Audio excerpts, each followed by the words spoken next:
In the year 2000, fortune smiled upon Billund, Dinamarca. Industry experts and consumer panels officially voted Lego as the undisputed Juguete del Siglo. On the surface, the family-owned empire looked like an entirely invincible, multi-billion-dollar global juggernaut. But behind the closed doors of their corporate headquarters, a terrifying economic reality was unfolding. The company was bleeding over $1 million in cash every single day.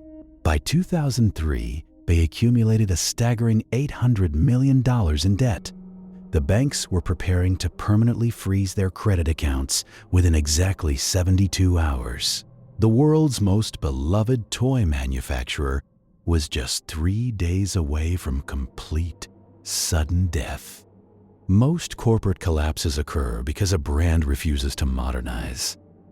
But the ultimate irony of the Lego tragedy is that they almost systematically destroyed themselves by trying to be way too cool.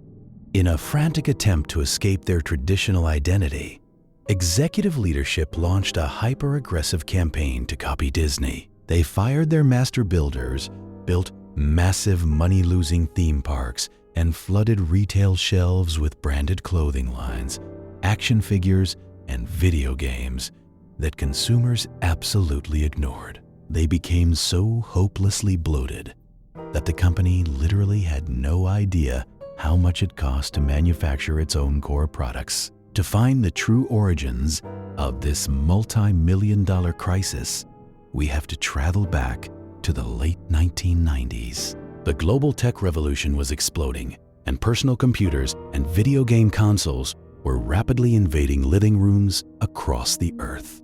Terrified by the sudden rise of Nintendo, PlayStation, and the early internet, Lego's top brass fell into an absolute psychological trap. They fully convinced themselves that the humble, physical plastic building block was a dying, obsolete medium. Children, they believed, no longer possessed the patience for spatial construction. Driven by pure panic, they abandoned their core values to chase the digital dollar. The diversification strategy was a financial catastrophe of epic proportions. Lego began pouring hundreds of millions of dollars into sectors they knew absolutely nothing about. They built massive, hyper-expensive Legoland theme parks across Germany, the United Kingdom, and the United States, which instantly drained their liquid cash reserves due to staggering operational overhead.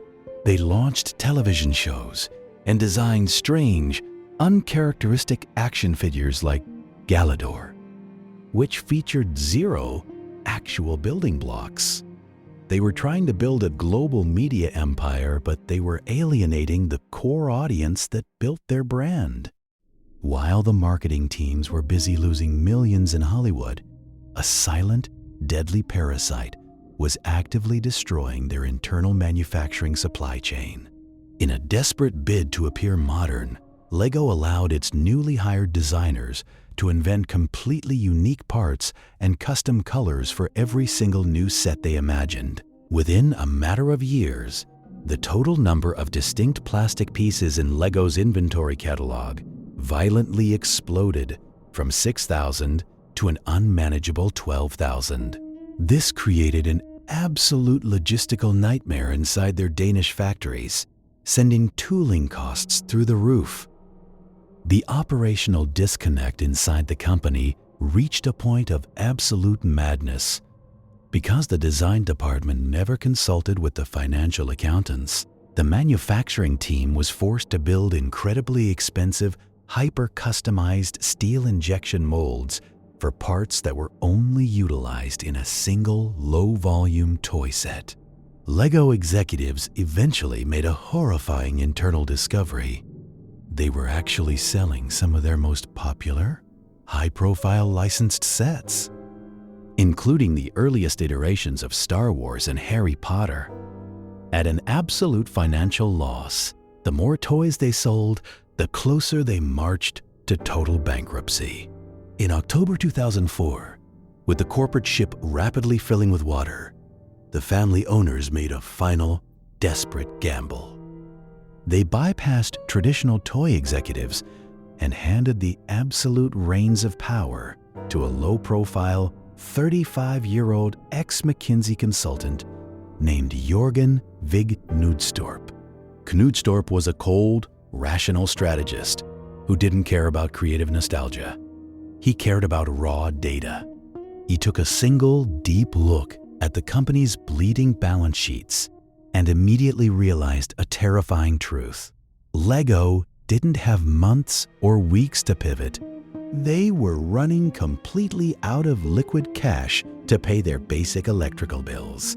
Knudstorp was trapped in a lethal 72-hour countdown.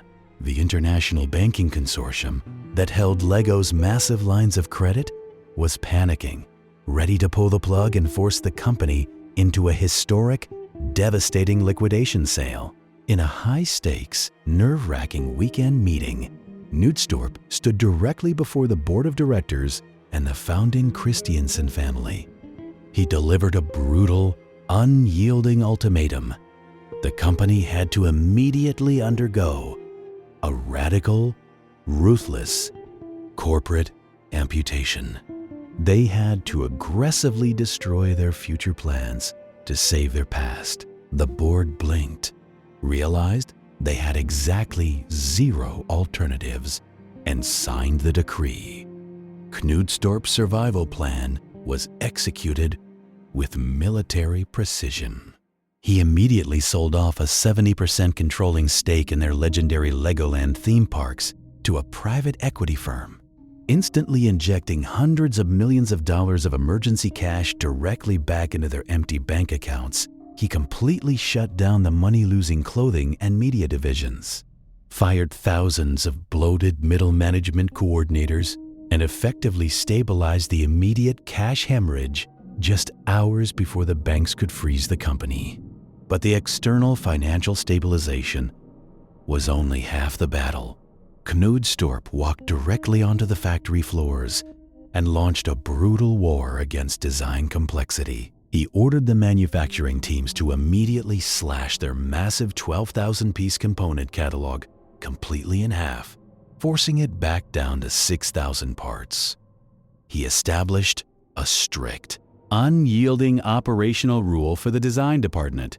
If an artist wanted to invent a new custom plastic piece for a future set, they had to legally prove they could eliminate 3 existing pieces from the current inventory. Knudstorp delivered a powerful, career-defining message to his remaining staff. We are going to stop trying to be cool. We are going to stop trying to be Disney.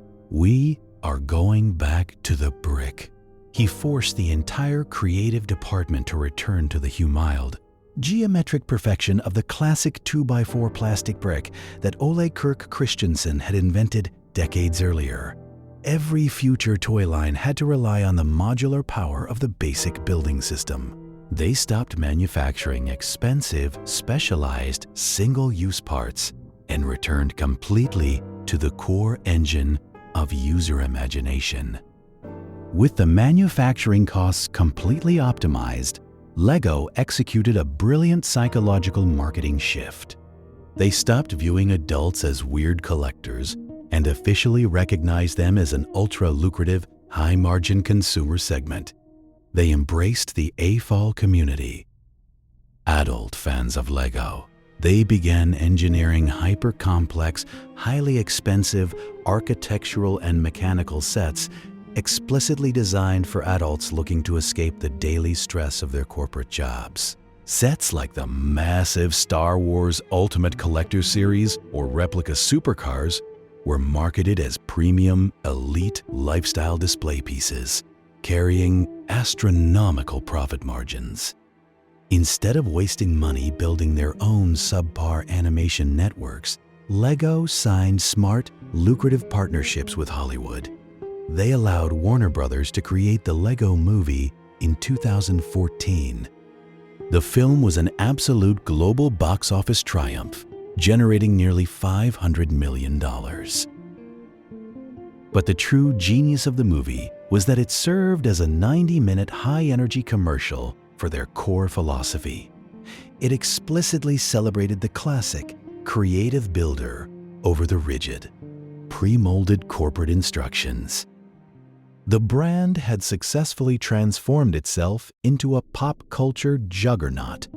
Today, LEGO is completely recognized as the largest, most immensely profitable toy corporation on the face of the earth, completely leaving rivals like Mattel and Hasbro in the dust.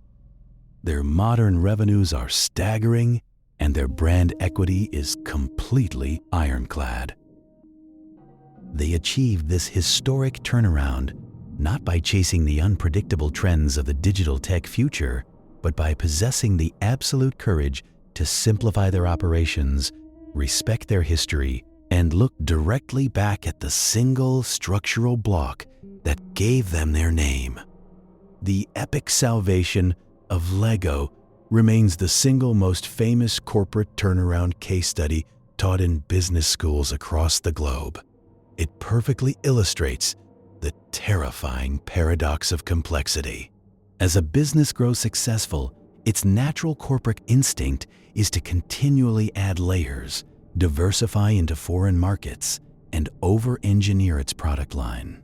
But this path inevitably leads to operational bloat and financial ruin. True strategic dominance often requires the radical, painful courage to strip away the noise and protect your core value. If your business model relies entirely on forgetting what made you legendary in the first place just to chase a trendy consumer fad, your enterprise is inherently doomed. The marketplace is utterly ruthless and completely unsentimental. It will not save you out of pure childhood nostalgia. If you compromise the core quality of your primary product to please short-term corporate vanity metrics, the consumer will abandon you without a single moment of hesitation. Arrogance is the ultimate corporate suicide pill. The incredible story of LEGO is the ultimate cautionary tale and inspiration for every single entrepreneur on earth. It proves that no matter how massive your brand footprint is, you are never too big to fail. True innovation isn't just about expansion. It's about possessing the absolute radical discipline to say no to distracting opportunities. True power lies in taming the complexity before it kills your cash flow. In business, the most dangerous place to sit is right at the top, because that's exactly when you stop looking at the horizon. Adapt or perish. The choice is always yours. They completely mastered the art of creative play, almost lost everything to corporate vanity, only to save their entire empire by returning to a single brick. Subscribe for more business stories.